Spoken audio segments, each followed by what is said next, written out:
Hello, എൻ്റെ ഒരു ഉച്ചനേരം കണ്ടാലോ? ഉച്ചനേരം ഒന്നും പറയാൻ പറ്റില്ല കേട്ടോ, ഒരു വൈകുന്നേരം വരെ. അപ്പം ഞാൻ ഉച്ചത്തേക്ക് ചിക്കൻ കറി ഉണ്ടാക്കാമെന്ന് വിചാരിച്ചു. കറിയല്ല കേട്ടോ, അമ്മയുടെ ഒരു സ്പെഷ്യലാണ്. അമ്മ അവിടെ നിന്ന് പറഞ്ഞു തരുന്നുണ്ട്. അപ്പോൾ ചിക്കന് വേണ്ടിയിട്ടുള്ള സാധനങ്ങൾ എന്തൊക്കെയാണെന്നൊക്കെ അറിയാം. അപ്പം ഞാൻ അതുകൊണ്ട് ആദ്യം തന്നെ സവോളയും പച്ചമുളകും വെളുത്തുള്ളിയൊക്കെ ഞാൻ അരിഞ്ഞു വെച്ചിട്ടുണ്ട് കേട്ടോ. അപ്പം നമുക്ക് ആദ്യം തന്നെ നമ്മുടെ ചിക്കൻ ഒന്ന് വറുത്തെടുക്കണം. അപ്പം ഞാൻ എല്ലാം വറുത്തെടുത്തിട്ടുണ്ട് കേട്ടോ. നമുക്ക് നല്ല രീതിയിൽ ഫ്രൈ ആവണേ ചിക്കൻ. അത് നോക്കിയപ്പോൾ അമ്മ നല്ല അടിപൊളി രസം ഉണ്ടാക്കി വെച്ചിട്ടുണ്ട്. അമ്മയുടെ രസം അടിപൊളിയാണ്. അത് കഴിഞ്ഞ് നമ്മൾ നോക്കിയപ്പോൾ അമ്മ പറഞ്ഞ കറിവേപ്പില പറിച്ചുകൊണ്ട്, അപ്പം അവനൊരു കൊല തന്നെ പറിച്ചുകൊണ്ട് വന്നു. അങ്ങനെ നമ്മൾ ചിക്കനൊക്കെ സെറ്റാക്കി വെച്ച് നമ്മൾ ചിക്കൻ വറുത്ത എണ്ണ നമ്മൾ സവാള വാട്ടാൻ വേണ്ടിയിട്ട് എടുക്കാം കേട്ടോ. വില കൂടുതലാണല്ലോ, അപ്പോൾ നമ്മൾ കളയാൻ പാടില്ല. അപ്പോൾ ഞാൻ കുറച്ചും കൂടെ വെളിച്ചെണ്ണ വേണ്ടതുകൊണ്ട് ഞാൻ കുറച്ചും കൂടെ വെളിച്ചെണ്ണ ഒഴിച്ച് കൊടുത്തിട്ടുണ്ട്.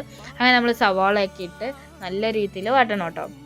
ഇപ്പോൾ വാട്ടി വേണമെങ്കിൽ പച്ചമുളകും ഇഞ്ചിയും ഒക്കെ ഇപ്പോൾ തന്നെ ഇട്ട് കൊടുക്കുക. ഇപ്പോൾ തന്നെ ഇട്ട് കൊടുക്കുന്നില്ല, ഞാൻ കുറച്ചുകൂടെ വാടി കഴിഞ്ഞിട്ടിടാമെന്ന് വിചാരിച്ചു. അപ്പോൾ ഞാൻ മിക്സ് ചെയ്തൊക്കെ വെച്ചിട്ടുണ്ടായിരുന്നു കേട്ടോ. അപ്പോൾ അതൊക്കെ ഇട്ട് കൊടുത്തു. അത് കഴിഞ്ഞ് നല്ല രീതിയിലൊന്ന് വാട്ടി കുറച്ച് കഴിഞ്ഞപ്പോൾ അമ്മ വാട്ടാന്ന് പറഞ്ഞു. അങ്ങനെ വാട്ടി കഴിഞ്ഞപ്പോഴത്തേന് നമ്മൾ കുറച്ചുകൂടെ എണ്ണയൊക്കെ ഒഴിച്ച്, അപ്പോൾ അമ്മയുടെ കയ്യിലാണല്ലോ ഇൻഗ്രീഡിയൻസ് ഒക്കെ. അങ്ങനെ നമ്മൾ കൊല്ലമുളക് ഇട്ടിട്ടുണ്ട്. ഇതിൻ്റെ മെയിൻ കൊല്ലമുളകാണ് കേട്ടോ. അപ്പോൾ കൊല്ലമുളക് ഇട്ട് നല്ല രീതിയിലൊന്ന് വാട്ടണം, അതിൻ്റെ പച്ചമണമൊക്കെ മാറാൻ വേണ്ടിയിട്ട്. അതായത് നമ്മൾ പേരിനാട്ടോ ഒരു മുളക് പൊടി മഞ്ഞൾപ്പൊടി ഇടുന്നത്, വേണമെന്നില്ല എന്നാണ് അമ്മ പറഞ്ഞത്.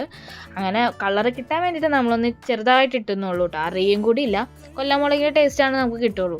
അങ്ങനെ നല്ല രീതിയിലൊന്ന് വാട്ടിയെടുത്തിട്ട് നമ്മൾ വേണമെങ്കിൽ നിങ്ങൾക്ക് സോസ് ഇഷ്ടമാണെങ്കിൽ അത് ഇട്ട് കൊടുക്കുക, നല്ല ടേസ്റ്റ് തന്നെയാണ്. അത് കഴിഞ്ഞ് നമുക്ക് മല്ലിയിലും കറിവേപ്പിലൊക്കെ ഇട്ട് കൊടുക്കാം കേട്ടോ. എന്നിട്ട് ഒന്നും കൂടെ സെറ്റ് ആവാൻ വേണ്ടിയിട്ട് നമ്മൾ ഇലയുടെ മണമൊക്കെ വരണ്ടേ, അങ്ങനെ അടച്ചു വെച്ചിട്ടുണ്ട് കേട്ടോ. അടിപൊളിയാണ്, നിങ്ങളൊന്ന് ട്രൈ ചെയ്യും. ഇപ്പം ഞാൻ ഞായറാഴ്ച ദിവസങ്ങളിലാട്ടോ ഞാൻ എല്ലാ ആഴ്ചയും തോറും ഞാൻ എൻ്റെ ബെഡ്ഷീറ്റ് മാറ്റും കേട്ടോ. അതെനിക്ക് നിർബന്ധമാണ്.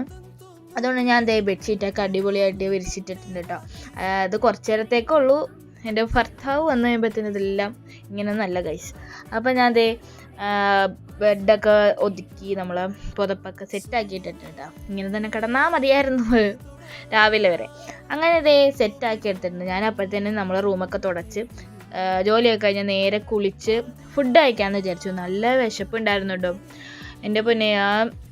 ജോലിയൊക്കെ കഴിഞ്ഞപ്പോഴത്തേനും നല്ല വിശപ്പായി. അപ്പോഴത്തേനും ഫുഡ് കഴിക്കാൻ നിർത്തി അമ്മയുടെ രസം, ചിക്കൻ, ഉണക്കമീൻ, അച്ചാർ അതായിരുന്നു കേട്ടോ. അങ്ങനെ കുറച്ച് നേരം വിശ്രമിക്കാമെന്ന് വിചാരിച്ചു. അങ്ങനെ ഞങ്ങൾ രണ്ടുപേരും കിടന്നുറങ്ങിയിട്ടോ കുറച്ച് നേരം. അങ്ങനെ എഴുന്നേറ്റ് കുറച്ച് ചായ കുടിക്കാമെന്ന് വിചാരിച്ചു. ചായ അല്ല കേട്ടോ, കോഫി. അപ്പോൾ കോഫിയൊക്കെ ഇട്ട് സെറ്റ്. എനിക്ക് കുറച്ച് കടുപ്പം കേട്ടോ വേണം, കോഫിക്ക് നല്ല കടുപ്പം എനിക്കിഷ്ടം. അപ്പോൾ അതൊക്കെ കഴിഞ്ഞ് ഓക്കെ ബായ്.